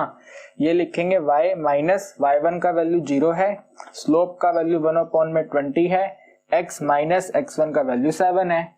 20 को यहाँ मल्टीप्लाई करेंगे तो 20y हो जाएगा और इक्वल टू x माइनस 7 रहेगा। ये 20y यहाँ पे जाके माइनस होगा, तो x minus 20y plus 7 equal to 0। Sorry minus 7 है ना, तो माइनस 7 इक्वल टू 0। चेक करो फटाफट किस ऑप्शन से मैच होता है, जल्दी बताओ। x माइनस 20y कहां पर है? x माइनस 20y और माइनस 7, ऑप्शन नंबर बी हमारा आंसर है। गाइस देखिए क्वेश्चन नंबर 18 के अंदर आपको एवरेज कॉस्ट का स्लोप बताना है। लिखा हुआ है ना लास्ट में, determine the slope of average cost curve. तो सबसे पहले हमारा यहाँ पे टारगेट है कि हम किसी ना किसी तरीके से एवरेज कॉस्ट को फाइंड कर सकें। और आप सब इतने इंटेलिजेंट हैं और आपने क्लास 11th में कॉस्ट फंक्शन को इतने बेहतर तरीके से पढ़ा है कि आप सब जानते हैं एवरेज कॉस्ट का value total cost divided by output होता है। और स्टार्टिंग के अंदर अपने को टोटल कॉस्ट दिया हुआ है, तो अपने माइंड में ही हम अपने टोटल कॉस्ट फंक्शन को x आउटपुट से डिवाइड कर देंगे। तो ax स्क्वायर को अगर हम x से डिवाइड करेंगे तो ax रिमेनिंग रहेगा। तो यहाँ पे हम सिर्फ और सिर्फ ax नोट करेंगे, ठीक है, सिर्फ और सिर्फ ax डिवाइड करने के बाद नोट करेंगे। उसके बाद अगर हम bx को x से डिवाइड करेंगे तो x तो कैंसिल हो जाएगा, यहाँ पे b रह जाएगा, और k कांस्टेंट को अगर हम x से डिवाइड करेंगे तो वो k अपॉन x हो जाएगा। तो ये आ गया है आपका एवरेज कॉस्ट फंक्शन, इसका डेरिवेटिव करना है, ठीक है ना। स्लोप का मतलब होता है डेरिवेटिव करना, डेरिवेटिव करना गिवन फंक्शन का। तो इस क्वेश्चन के अंदर जो गिवन फंक्शन है वो एवरेज कॉस्ट है, एवरेज कॉस्ट ये रहा, इसका डेरिवेटिव कर दो। ax का डेरिवेटिव a हो जाएगा, b का डेरिवेटिव 0, k अपॉन x का derivative minus k upon x square हो जाएगा। फटाफट चेक कर लो ये आपका आंसर कहां पे है, a minus k upon x की पावर 2, ऑप्शन नंबर सी हमारा आंसर है। देखिए गाइस, क्वेश्चन के अंदर हमें एज्यूम करना है कि सोल्जर्स का जो मीन हाइट है वो नॉर्मली डिस्ट्रीब्यूटेड है। कहानी खत्म हो गई है। नॉर्मल डिस्ट्रीब्यूटेड का मतलब ये एक नॉर्मल डिस्ट्रीब्यूशन का क्वेश्चन है। मीन हाइट दिया हुआ है तो हमें मीन दिया हुआ है, यहाँ पे लिख देंगे म्यू का वैल्यू दिया हुआ है। कितना है मीन हाइट, आइए रीड कर लेते हैं। So mean height is 68.22, right, 68.22 inches. इसके बाद में आगे लिखा गया है and the standard deviation of 10.8 inches. Standard deviation का मतलब ऐसे sigma, so sigma is equal to 10.8 inches. कितना इजी हो गया है यहां तक। तो आगे लिखा हुआ है the number of soldier. Guys, number of soldier determine करने के लिए हमें सबसे पहले प्रोबेबिलिटी को फाइंड करना पड़ेगा, और इस प्रोबेबिलिटी को given total number of soldier से मल्टीप्लाई करेंगे तो हमारा आंसर आ जाएगा। तो जो हमें 1000 सोल्जर्स दे रखे हैं, ठीक है ना, जो हमें 1000 सोल्जर टोटल दे रखा है, इनको तो हम यूज करेंगे लास्ट में प्रोबेबिलिटी के आंसर को मल्टीप्लाई करने में। अभी हम आगे पढ़ते हैं एक्सपेक्ट ओवर 6 फीट। भाई ये तो समस्या हो गई गाइस, क्वेश्चन का डेटा यहाँ पे इंचेस में था और वहां पे 6 फीट दिया हुआ है, तभी मैंने इस क्वेश्चन को पिक करा है गाइस।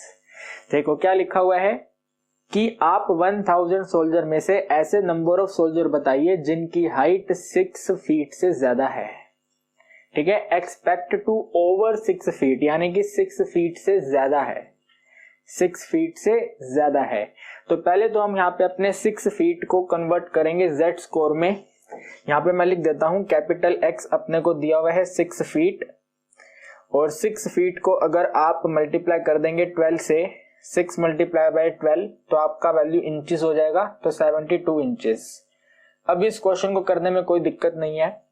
क्वेश्चन कह रहा है आप प्रोबेबिलिटी बताइए, मतलब टोटल नंबर बताने से पहले प्रोबेबिलिटी चाहिए ओवर 6 फीट। ओवर यानी कि ग्रेटर, ग्रेटर का मतलब है इस तरह से ग्रेटर देन 72 यहाँ पे लिखेंगे, और अपने 72 को कन्वर्ट करेंगे जेड स्कोर में, तो यहाँ पे आएगा z ग्रेटर देन। 72 को चेंज करना है तो अपन यहाँ पे लिखेंगे भाई 72 माइनस मीन का वैल्यू है 68.22, और इसको डिवाइड कर देंगे 10.8 से।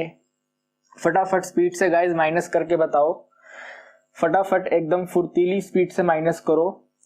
10 में से 2 माइनस करेंगे तो 8 हो जाएगा, 9 में 2 माइनस करेंगे 7 हो जाएगा, एंड 9 में हम 8 माइनस करेंगे तो 1 हो जाएगा, और ये पॉइंट आ गया। 1.78 को 10.8 से डिवाइड करना है, फटाफट स्पीड से डिवाइड कर दो गाइस, एकदम फटाफट स्पीड से डिवाइड करके बताओ कितना आ रहा है ये। स्टूडेंट्स कह रहे हैं सर आपने यहाँ पे 9 से माइनस नहीं करना था, आपको यहाँ पे 11 से माइनस करना था क्योंकि यहाँ पे 2 है। एकदम सही कह रहे हो आप, तो आप ऐसी गलती अपने एग्जाम में मत करना। यहाँ पे आएगा 3.78। नाउ गाइस इसको हम डिवाइड करेंगे तो आप देखो 1 मार्क्स क्वेश्चन के अकॉर्डिंग कितनी डिफिकल्ट कैलकुलेशन है। आप कहेंगे अरे नहीं सर छोटी सी कैलकुलेशन है अभी उड़ा देंगे, उड़ा दो कोई दिक्कत नहीं है, लेकिन आप एक बात को समझो, आपको क्वेश्चन में यहाँ पे एफजेड स्कोर का वैल्यू दिया हुआ है, 0.5 का वैल्यू दिया हुआ है। 0.5 के जेड स्कोर का यूज तभी होगा जब वो यहाँ पे 0.35 आएगा। ट्राई टू अंडरस्टैंड, 0.35 का जेड स्कोर तभी यूज करोगे आप जब वो यहाँ पे जेड स्कोर आएगा। अगर यहाँ पे वो वैल्यू नहीं आ रही होती तो जेड स्कोर हम वो यूज नहीं करते, तो हम बिना डिवाइड किए यहाँ पे लिखेंगे, इसका वैल्यू बनेगा 0.35। सर ऐसे एग्जाम में कर सकते हैं, एग्जाम में क्वेश्चन को इसी तरह से करने के लिए आपको Z स्कोर दिया हुआ है। समझ पा रहे हो मेरी बात को? तो 0.35 हमारा Z स्कोर है। 72 को चेंज करा तो 0.35 बन गया। Z की वैल्यू 0.35 से ग्रेटर पे बतानी है, तो ये आपका इस तरह से करके नॉर्मल कर्व है। नॉर्मल कर्व के राइट हैंड साइड पे इस तरह से यहाँ पे ये 0.35 आएगा। 0.35 के राइट हैंड साइड का आपको आंसर बताना है, तो आप इसको लिखोगे टोटल 1 माइनस 1 का मतलब है नेगेटिव इन्फिनिटी से लेके पॉजिटिव इन्फिनिटी का एरिया, और इसमें माइनस कर देंगे ये हम लेस देन वाला एरिया।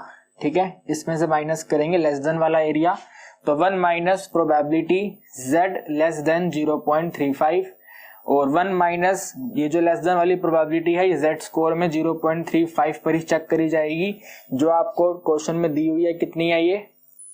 0.6368। तो 1 माइनस 0.6368। नाउ इसको अपने को माइनस करना पड़ेगा फटाफट। तो 10 में से 8 माइनस करेंगे 2 आएगा, 9 में 6 माइनस करेंगे 3 हो जाएगा, एंड 9 में 3 माइनस करेंगे 6 हो जाएगा, और 9 में 6 माइनस करेंगे 3 हो जाएगा, और ये यहाँ पे आ गया पॉइंट। तो 0.3632 हमारी प्रोबेबिलिटी बनी है। टोटल नंबर ऑफ सोल्जर बताने के लिए इस प्रोबेबिलिटी को मल्टीप्लाई कर देंगे 1000 से। यहाँ पे ये पॉइंट रिमूव करेंगे तो ये यहाँ पे 1 के बाद 1 2 3 4 0 आ गई, ये 30 कैंसिल। 1 नंबर ऑफ डिजिट के बाद पॉइंट लगाएंगे तो आंसर आएगा 363.2, और इसको अगर हम नंबर में राउंड ऑफ करेंगे तो आंसर बन जाएगा 363। जरा चेक करिए गाइस, 363 किधर दिया हुआ है? 363 ऑप्शन नंबर डी दिया हुआ है, वो हमारे क्वेश्चन का आंसर है। देखिए गाइस, इस बार हमने क्वेश्चन पाइप एंड सिस्टम का लिया है, और ये वाले क्वेश्चन लेने का रीजन है कि इस क्वेश्चन के अंदर हम ऑल्टरनेट कंसेप्ट यूज करते हैं।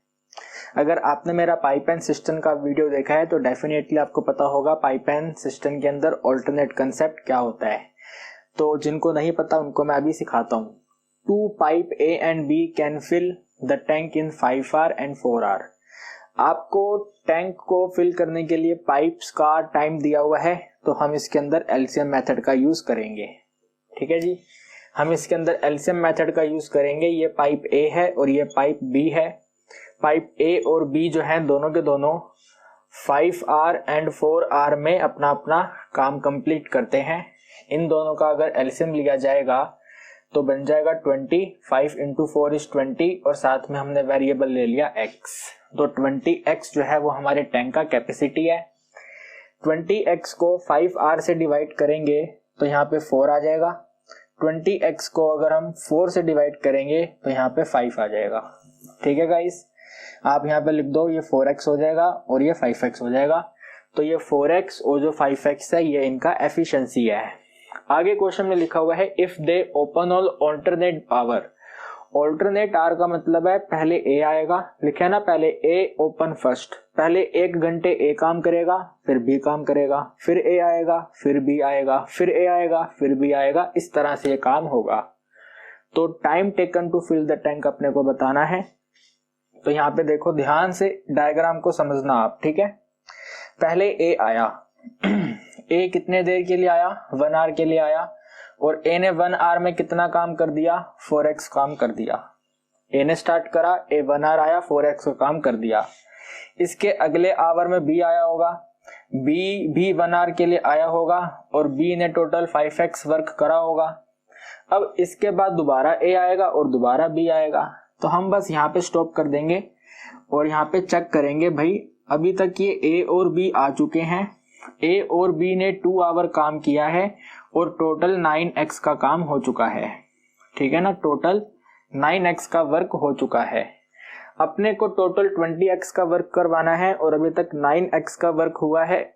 तो अब आपको इस 20 को 9 के किसी नियरेस्ट मल्टीपल तक लेके जाना है। तो यहाँ पे डिवाइड करेंगे, ये है 20x और इसके साथ में है 9x। इसको 2 से मल्टीप्लाई कर देंगे तो 18x आ जाएगा। ठीक है ना गाइस, कितना आ जाएगा? 18x आ जाएगा। तो यानी कि यहाँ पे भी 2 मल्टीप्लाई करेंगे, यहाँ पे भी 2 मल्टीप्लाई करेंगे, इन दोनों को मल्टीप्लाई करेंगे तो 4 hour का वैल्यू बन जाएगा 18x। यानी कि 4 घंटे खत्म हो चुके हैं और 18x का काम हो चुका है। 4 घंटे खत्म हो चुके हैं और 18x वर्क कंप्लीट हो चुका है। अपने को करवाना है 20x वर्क। कितना करवाना है? जी हाँ, 20x करवाना है। तो मुझे आप बात बताओ यार, हमने यहाँ पे मल्टीप्लाई करा है और यहाँ पे हमने लिखा हुआ था पहले a आएगा पहले b आएगा, तो यहाँ पे b आया होगा और b के बाद में a आएगा। आप चैटिंग में मुझे यस नो करके बताते रहो ताकि मुझे पता चलता रहे आपको समझ आ रहा है। इसके बाद में कौन आएगा काम करने? इसके बाद में a आएगा काम करने, और a जो है वो 1 घंटे में 4x काम करता है। a जो है वो 1 घंटे में 4x काम करता है। तो मुझे आप ये बताओ, क्या हमें a से 4x काम करवाना है? क्या हमें a से 4x का काम करवाना है? आप कहेंगे नहीं सर 4x का काम नहीं करवाना है, टोटल अपने को 20x कंप्लीट करवाना है, तो 2x का काम रिमेनिंग है। इस 2x को करने के लिए हमारा a आएगा और a का डेटा दिया हुआ है कि जो a है ये 1 आवर में टोटल 4x का वर्क करता है। अपने को 2x का वर्क करवाना है, तो यहाँ भी 2 से डिवाइड और यहाँ भी 2 से डिवाइड, ये वाला वैल्यू बन जाएगा 30 मिनट्स। 1 आवर को 2 से डिवाइड करेंगे 30 मिनट्स और यहाँ पे आ जाएगा 2x। यानी कि a ने काम तो करा बट कितनी देर काम करा? सिर्फ 30 मिनट्स काम करा। 30 मिनट्स में 2x काम कर दिया, टोटल 20x वर्क कंप्लीट हो गया। ठीक है, तो this is the alternate concept table. एक के बाद एक, एक के बाद एक, एक के बाद एक रिपीट होता रहता है। तो 4 आवर और 30 मिनट हमारा आंसर होगा। 4 आवर 30 मिनट को थोड़ा सा आप कन्वर्ट करेंगे तो option number A 4.5 hour answer बैठेगा। तो करेक्ट आंसर आ गया इसका option number A 4.5 hour. Guys ये क्वेश्चन हमने एप्लीकेशन ऑफ डेरिवेटिव से पिक करा है। Very very very good question है ये वाला। Application of derivative based on economic problem पर यह हमारा क्वेश्चन बेस्ड है। सो क्वेश्चन कहता है, एक टेलीफोन कंपनी के पास एक टाउन में टोटल 500 सब्सक्राइबर हैं जिनसे वो टोटल 300 चार्ज करते हैं। 500 सब्सक्राइबर हैं और उनसे वो 300 चार्ज करते हैं। तो अगर इसके आगे की कहानी ना लिखी हुई होती और अगर हमसे क्वेश्चन पूछ रहा होता कि कंपनी का टोटल रिवेन्यू बताओ, तो आप बताइए कितना होता? 300 1 सब्सक्राइबर से चार्ज होता है, तो 300 को 500 से मल्टीप्लाई कर देते, हमारा आंसर आ जाता। Very very simple.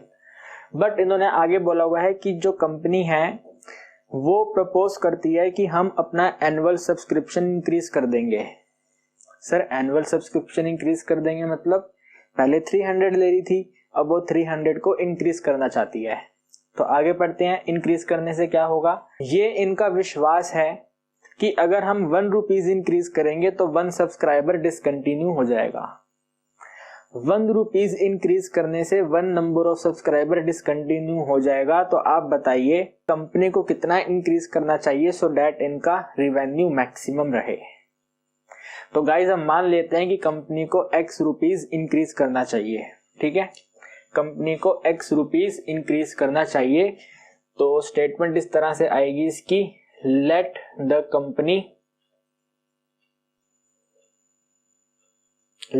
company increases annual subscription is equal to x rupees. ठीक है, x रुपीज से एनुअल सब्सक्रिप्शन इंक्रीज कर दिया।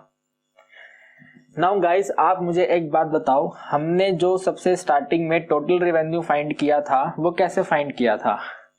Number of subscriber multiply by amount, right. Number of subscriber थे 500 को मल्टीप्लाई कर दिया था अमाउंट से, तो इसका टोटल जो आया था वो हमारा टोटल मिलाकर के इनका रिवेन्यू था। अब अगर यहाँ पे अपने को टोटल रिवेन्यू देखना है तो कैसे बनेगा? ध्यान से देखो, यहाँ पे टोटल रिवेन्यू मान लिया मैंने T, तो total revenue T is equal to में पहले तो लिखना है नंबर ऑफ सब्सक्राइबर। क्वेश्चन ने साफ साफ बोला है कि अगर आप 1 रुपीज इंक्रीज करोगे तो 1 सब्सक्राइबर डिसकंटिन्यू होगा। 1 रुपीज इंक्रीज करने का मतलब है अगर आपने 10 रुपीज इंक्रीज करे तो 10 सब्सक्राइबर डिसकंटिन्यू हो जाएंगे। अगर आपने 100 रुपीज इंक्रीज करे तो 100 सब्सक्राइबर डिसकंटिन्यू हो जाएंगे। तो अगर हमने x अमाउंट इंक्रीज किया तो x के इक्वल ही हमारे नंबर ऑफ सब्सक्राइबर रिड्यूस हो जाएंगे। तो नंबर ऑफ सब्सक्राइबर पहले 500 थे, अभी 500 से रिड्यूस होकर के 500 माइनस x हो जाएंगे। तो ये तो मैंने यहाँ पे डेटा लिखा हुआ है नंबर ऑफ सब्सक्राइबर का। एक बार आप यहां तक अच्छी तरह इसको अंडरस्टैंड करो। ठीक है गाइस, प्लीज क्वेश्चन को अच्छी तरह से रीड करो एंड यहां तक की बातों को आप अंडरस्टैंड करो एक बार। ये हमने डेटा नोट करा है नंबर ऑफ सब्सक्राइबर का। अब हम यहाँ पे डेटा नोट करेंगे अमाउंट का। तो अमाउंट पहले था यहाँ पे 300 और हमने अपने अमाउंट को इंक्रीज कर दिया है एक्स अमाउंट से। पहले था 300, अगर आपने 10 इंक्रीज करा है तो 310 हो गया, अगर 20 इंक्रीज करा तो 320 हो गया। 300 में जो अमाउंट इंक्रीज हुआ ऐड कर दो। तो 300 में हमने एक्स अमाउंट इंक्रीज करा तो यहाँ पे आ जाएगा वैल्यू 300 माइनस नहीं प्लस 300 प्लस एक्स। ये वाला ब्रैकेट अमाउंट वाला ब्रैकेट है, ये वाला bracket total number of subscriber वाला ब्रैकेट है। तो अगर आप x इंक्रीज करोगे तो इतना अमाउंट हो जाएगा और इतने सब्सक्राइबर कम हो जाएंगे। दोनों को मल्टीप्लाई करा, टोटल रिवेन्यू आ गया। हमें अब इस टोटल रिवेन्यू पर x की मैक्सिमम वैल्यू फाइंड करनी है। अभी फाइंड कर लेते हैं फटाफट स्पीड से। ठीक है, डेरिवेटिव करेंगे तो dt divided by dx, dt divided by dx में पहले इसका डेरिवेटिव होगा, सो यहाँ पे -1 रहेगा और साथ में ये फंक्शन आएगा। सो 300 एडिशन x, फिर एडिशन साइन आएगा और इसका डेरिवेटिव होगा, इसका डेरिवेटिव होगा तो आंसर 1 होगा और ये मल्टीप्लाई में रहेगा। तो 500 माइनस x, ये हमारा डेरिवेटिव आ गया। इसको सोल्व कर लेते हैं। माइनस को ट्रांसफर करेंगे तो -300, दिस इज -x, एडिंग करेंगे यहाँ पे 500 और -x और -x विल बी -2x और इन दोनों को सोल्व करेंगे तो +200। ठीक है, ये हमारा डेरिवेटिव आ गया। x की वैल्यू फाइंड करने का मतलब है क्रिटिकल वैल्यू फाइंड करना। क्रिटिकल वैल्यू फाइंड करने के लिए इसको 0 करना पड़ेगा। So dt divided by dx is equal to 0, -2x plus में 200 इज इक्वल टू 0, यानी कि हम कह सकते हैं 2x का टोटल वैल्यू 200 है। ठीक है, ये वाला इधर आ गया तो x का वैल्यू 100 है। ठीक है जी, x का वैल्यू कितना है, 100 है। इसका मतलब ये हुआ कि हमने 100 अमाउंट का अपना सब्सक्रिप्शन इंक्रीज करा। हमने मतलब कंपनी ने 100 अमाउंट का अपना सब्सक्रिप्शन इंक्रीज करा, जिसकी वजह से 100 नंबर ऑफ सब्सक्राइबर कम हो जाएंगे। तो इस वाले क्वेश्चन का आंसर आ गया है 100। अब आप कहेंगे सर क्वेश्चन में लिखा हुआ था मैक्सिमम, आपने इसको मैक्सिमम शो नहीं करा। जब भी हमारा क्रिटिकल वैल्यू 1 आता है, there is only one critical value, ये एक ही क्रिटिकल वैल्यू है। तो एक ही क्रिटिकल वैल्यू पर फंक्शन की जो डिमांड होती है वो उसको सेटिस्फाई कर देता है। मैक्सिमम बोलेगा तो मैक्सिमम कर देगा, मिनिमम बोलेगा तो मिनिमम कर देगा। आप यहाँ पे इसका डबल डेरिवेटिव करके देख लो, -2 आएगा। -2 डबल डेरिवेटिव नेगेटिव है, नेगेटिव का मतलब अपने आप में मैक्सिमम होना है। तो x का वैल्यू कितना आ गया, 100 आ गया। 100 का मतलब है ऑप्शन नंबर ए हमारा आंसर है। सो this is the very good question guys. एक बार आप इसको देखो और अगर आपको जेन्युइन ये क्वेश्चन बढ़िया लगा है तो अपने दोस्तों के साथ ये वीडियो शेयर कर दो। गाइस देखिए, एक कॉइन का हमने क्वेश्चन लिया है प्रोबेबिलिटी चैप्टर का। हमारे सैंपल पेपर में ये भी एक यूनिक क्वेश्चन है। तो क्वेश्चन कहता है एक कॉइन इज बायस्ड। बायस्ड का मतलब है वो शोले फिल्म वाला कॉइन है। कौन सा कॉइन है, शोले फिल्म वाला कॉइन है जिसमें दोनों तरफ हेड थे। तो इन्होंने इस तरह का कंडीशन बना रखा है कॉइन के अंदर कि जो हेड है वो टेल के कंपैरिजन में 2 टाइम्स ज्यादा अक्कर होता है।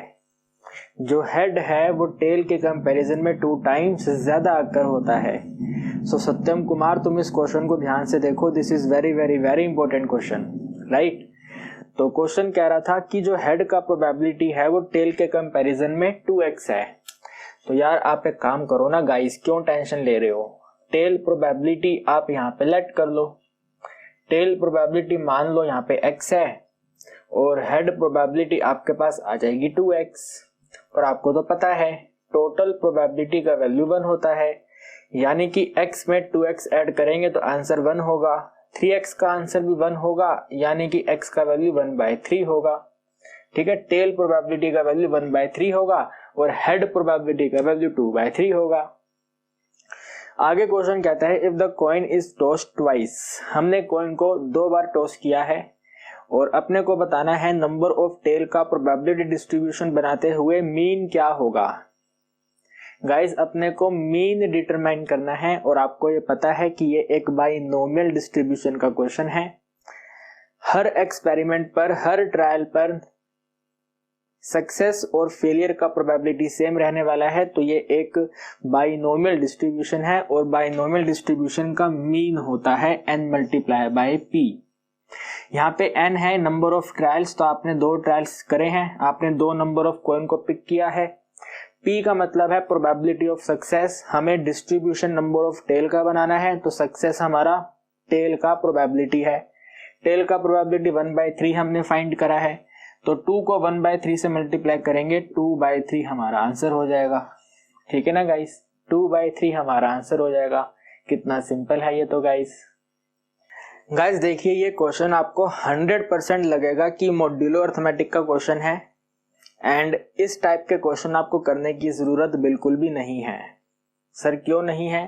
क्योंकि गाइस इस वाले क्वेश्चन के अंदर जो डिवाइजर है जिससे अपन डिवाइड करते हैं, जो मोड n होता है, उसमें जो n का वैल्यू है वो देखो काफी बड़ा है, 641। हमें तरीके से 41 का टेबल नहीं आता गाइस, 641 का टेबल है ये। तो अगर ये वाला क्वेश्चन आपके एग्जाम में आएगा तो आप इस क्वेश्चन को स्किप कर देना। आप कहेंगे सर आप एक टीचर होके कह रहे हो कि क्वेश्चन को स्किप कर देना। आपको 20 में से 4 क्वेश्चन स्किप ऑलरेडी करने हैं और उन क्वेश्चन में ये वाले क्वेश्चन को भी आप रखोगे। इसके 2 रीजन है। सबसे पहला तो मैंने आपको दे दिया है कि इसका जो डिवाइजर है वो बहुत बड़ा है, एंड सेकंड इसका रीजन ये है कि इस क्वेश्चन को सोल्व करने के लिए हमें यूज करनी पड़ती है फर्मेट थ्योरम। क्या यूज करनी पड़ती है? Format theorem. आप गूगल पे सर्च करना, आपको फर्मेट थ्योरम का एप्लीकेशन देखने को मिलेगा। और फर्मेट थ्योरम का एप्लीकेशन कहता है कि आप फर्मेट थ्योरम को 1 नंबर के क्वेश्चन को सोल्व करने के लिए यूज नहीं कर सकते। तो इसका मतलब ये हुआ कि ये वाला क्वेश्चन सैंपल पेपर में है, ठीक है, डेफिनेटली है, बट इस क्वेश्चन को हम सोल्व कैसे करते हैं? फर्मेट थ्योरम से करते हैं, और फर्मेट थ्योरम हमारे सिलेबस में नहीं है, ना ही अपने को पढ़नी है, और 1 मार्क्स के क्वेश्चन में फर्मेट थ्योरम को पढ़ने की नीड नहीं है। That is why I am suggesting कि आप इस क्वेश्चन को स्किप कर देना। एंड गाइज अगर हमारा ये एग्जाम MCQ ना होता और हमारे एग्जाम में 4 मार्क्स 5 मार्क्स के क्वेश्चन आते तो मैं 100% आपको ये वाला क्वेश्चन करवाता और साथ में आपको फर्मेट थ्योरम का एप्लीकेशन भी सिखा देता, सो डैट आपको आगे जाके फ्यूचर में कोई दिक्कत ना हो। बट 1 मार्क्स के क्वेश्चन के लिए मैं ये सब नहीं करवाने वाला। सो अगर आप मेरे को फॉलो करते हैं, ठीक है, तो इस टाइप के क्वेश्चन को मत करना, और अगर आप मेरे को फॉलो नहीं करते या आपका मन है कि भाई हम तो करके ही रहेंगे क्वेश्चन, तो आप कर सकते हो, आपके ऊपर चॉइस है। सो गाइज मेरे अकॉर्डिंग जो भी अरिहंत पब्लिकेशन के सैंपल क्वेश्चन पेपर में यूनिक क्वेश्चन थे वो मैंने आपको करवा दिए हैं। अगर मुझसे कोई क्वेश्चन रह गया है तो आप मुझे कमेंट सेक्शन में बता देना, मैं आपको डेफिनेटली सॉल्व करवा दूंगा। एंड जो भी क्वेश्चन मैंने आपको यहाँ पे करवाए थे इन सभी का हैंड रिटन मैं आपको अपने टेलीग्राम चैनल पे प्रोवाइड करवा दूंगा। तो अगर आपने टेलीग्राम को ज्वाइन नहीं किया हुआ है उसको ज्वाइन कर लो, वहां पे आपको इसके हैंड रिटन नोट्स मिल जाएंगे। जो मैंने यहाँ पे सब कुछ लिखा था एज इट इज आपको वहां पे देखने को मिलेगा। एंड डेफिनेटली अगर आपने इस वीडियो से कुछ सीखा है तो अपने दोस्तों के साथ वीडियो को शेयर कर देना। नेक्स्ट वीडियो के अंदर मैं आपको 100+ मोस्ट इंपोर्टेंट क्वेश्चन सोल्व करवाऊंगा जो आपके एग्जाम में आ सकते हैं। आज के लिए इतना ही, मिलेंगे नेक्स्ट वीडियो में। टिल देन वीडियो को शेयर करो और अपने इंग्लिश का पेपर अच्छे से दो। Bye bye everyone.